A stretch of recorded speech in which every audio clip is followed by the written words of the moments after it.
All right. Good morning. The meeting is in order. I'm Charles McKnight, Chair of the Board, and I'm going to announce our board members. And if you'd raise your hand as I call your name. William Case. I'm here. Martin Carpenter. Here. Craig Kennedy. Here. And Richard Ashton. Here. All right.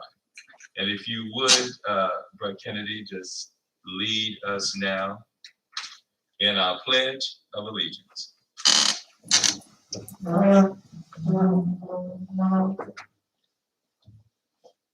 pledge allegiance to the flag of the United States of America and to the republic for which it stands, one nation, under God, indivisible, with liberty and justice for all.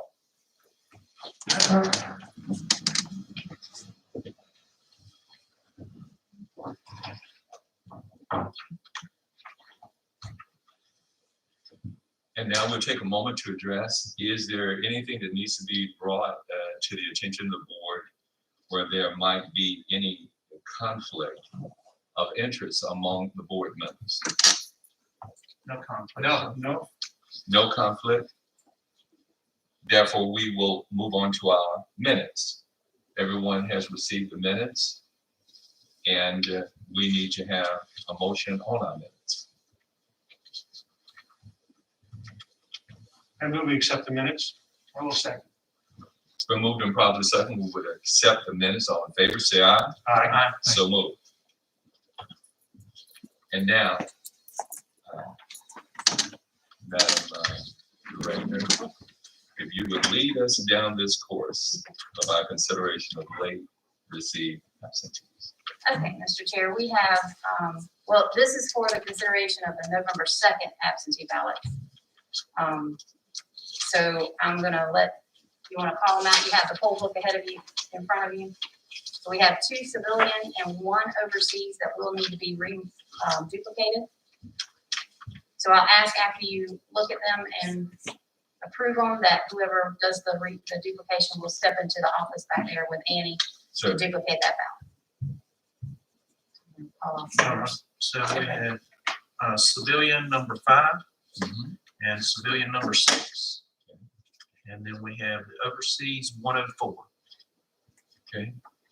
So what I'd like to, And don't, I would ask that you don't open them. I don't have a tabulator to read them in, so I'll ask that y'all make a motion after you approve them, that we read them in at the next absentee meeting next week. okay. We will secure them in the vault until that time.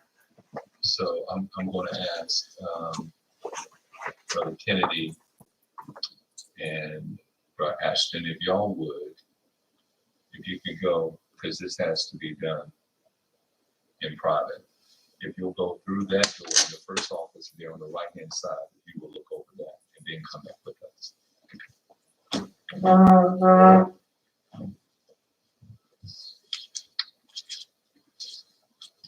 And actually, all you need is the overseas one. Overseas. Yeah. I'll leave these 2. We're going to mark the duplicate. Okay. Overseas now.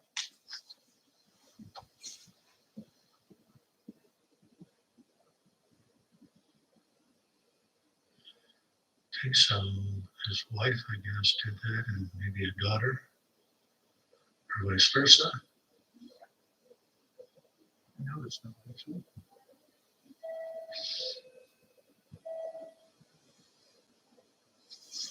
And Bart witnessed that, and then so that must be Barbara's. Don't, maybe or not Martin's. talk about that on, in public. Got it.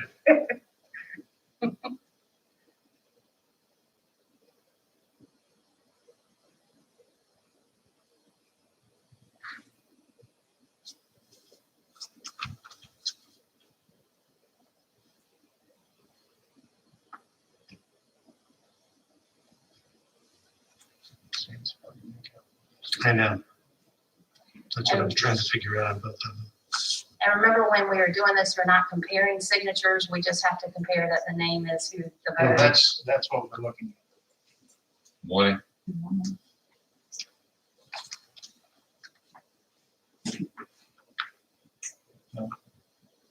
And it has been checked.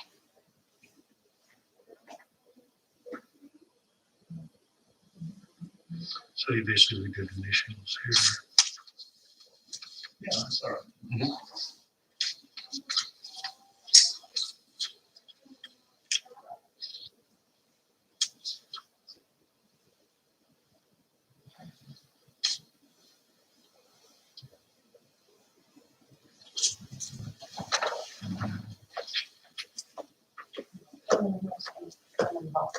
Okay. And I can have to check that. It's okay. Do you want to send it?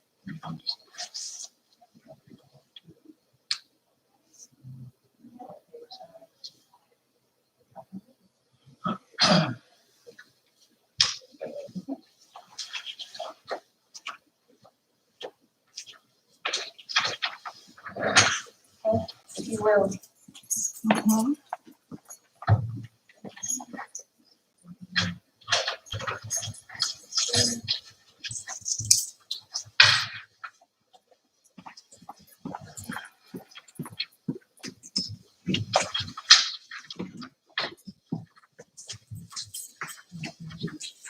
All right, can you make a motion?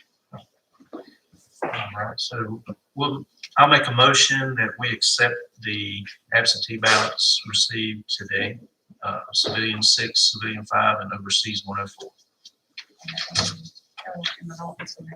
And they be held in the vault until next week to be read into the tabulator. I see. So it's been moved and properly second. So, and now we move on to the next issue, which is a precinct. Yeah, so Mr. Chairman, we found out yesterday that one of our chief judges for the Eureka precinct sent us an email and said that she would not be able to work on November the 2nd. I don't believe there was a reason. No. Yeah. So we now have one of our larger precincts that has a very heavy turnout on election day without a chief judge. They were already without the chief judge. She got moved back to, we used to have Kim Reagan working out of precinct in Eureka, but she has now been moved. Y'all appointed her back into her home precinct of Cameron. So they have no one with that experience in that precinct, and nobody else wants to step up and be chief judge. So we do have a chief judge of a large precinct that's not working this time. Seven Lakes is not open. She is available if we need her to. She's also been, Seven Lakes used to be at the fire department, so she has worked where you have to set up the morning of because Eureka cannot set up the night before. Another reason why you can't just put anybody in there as a chief judge because they have to work with the fire chief to make sure that everything is moved out because they won't pull the fire trucks out until the day of. They won't let them sit out overnight. So it's kind of a process with them. And like I said, that is one of our larger precincts as far as voting turnout. Well, that's an imminent and urgent need. Yeah. So Because that's upon us now. mhm. And what was the name? So the chief judge that we kind of have on standby is Pat Slotin, and she is normally the chief judge for Seven Lakes, but she is available because her precinct is not open on November 2nd. So she's available and willing to do it if you so desire. Okay, what I'd like us to do, if there's anyone that has an objection to the suggestion that has been made, we need to discuss it, but if not, I need someone to make a motion because this is an urgent need to have this position filled. Is there any issue with respect to diversity of the parties? So Pat is unaffiliated. D'Amato Cooper, who is in that precinct and has been a judge before, she is also unaffiliated, but the other judge will be Republican. That normally works that precinct.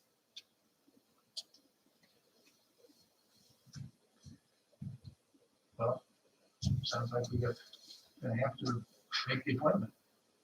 Yeah, I mean, we've this is an urgency, and we do have a responsibility to keep balance. This is one that is unaffiliated. Given that consideration, I need a motion from the board. Well, I move that we accept the replacement chief judge for that voting location. Second. Okay. It's been moved and properly second. Now, you've heard the question, are you prepared to vote? Yes. All in favor, raise your hand. All opposed, the same.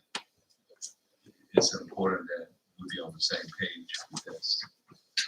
If anything, Madam Acting Director, comes up that again changes, please let us know right away. We need to call a meeting to get this handled. Thank you so much. Do we have any other supernumerary judges or chief judges in case something else happens at the last minute that we could put in there? I actually do. I have one that is actually going to be helping us in the office that day. She's been a Chief Judge Donna Garner, who's been a Chief Judge at DHR for maybe as long as I've been with this office. So she is going to actually help us in the office answering the phones, but she would be somebody that if we had to at last minute, stick her out in the precinct. Okay, good. Yeah, we do have a couple people. And her affiliation is also either of the other party or unaffiliated, is that right? Yeah. Okay. That's important also. What else do we need to address this morning? I was just going to bring to your attention, we did receive a written complaint. So we've received phone calls about the signs at the circle. Mr. Hensley's school board signs. We also received about the Zacurio for President signs. I did not call the Village of Pinehurst because I knew people that said they did, and Village of Pinehurst said, we're not going to do anything because it's within their ordinance of political signage being up, and it's considered a political sign. So it was not breaking their ordinance. It's not breaking anything that the state board, because I had emailed the state board there, said there's nothing that we can do as far as that goes. So I did receive a written complaint from Mr. Lowell Simon. I did forward that to the state board, to the legal that had answered my question previously. They are going to contact him directly. And once again, there is as far as the state board, there is nothing that this board needs to do or that the state board can do. So it is what it is. So I just wanted to make you aware of that. So. Well, it's important that we do stay cognizant of what's going on in everybody. And then as far as, I know you saw the news the other day where there were members who might storm the Durham County Board of Elections. So we did have an emergency meeting on that. You know that Glenda, before she left, had met with our sheriff's department as well as our chief of police here in Carthage. So we felt good. I didn't contact him again because he had already told us anything we need. I have a deputy that's coming through here every day. He waves at me as he goes past my windows. And in fact, the other morning when I got here early and it was still dark, I had two of them sitting out here. So they've been checking on us religiously. And so I'm not concerned with that. We do secure our voting equipment. We as staff are the only ones who have access to this building. Property management does not have access to this building. They can only be in here when we are in here. So no one has access to our machines except for staff. Or if property management is helping us, we are here with them. No one is with those machines by themselves without one of us being with them. So our machines are secure. So I just wanted to make you aware that we feel like we're covered here in Moore County. So. I did read the circumstance. Yeah. And I had not heard any more, and nothing directly at Moore County, but they wanted to make all of us aware and make sure everybody was following that. And we already had that security in place. We had As for you years. always do, if anything like that comes up, please, and I know you will notify everyone, so that we can prepare that our elections are what they're supposed to do.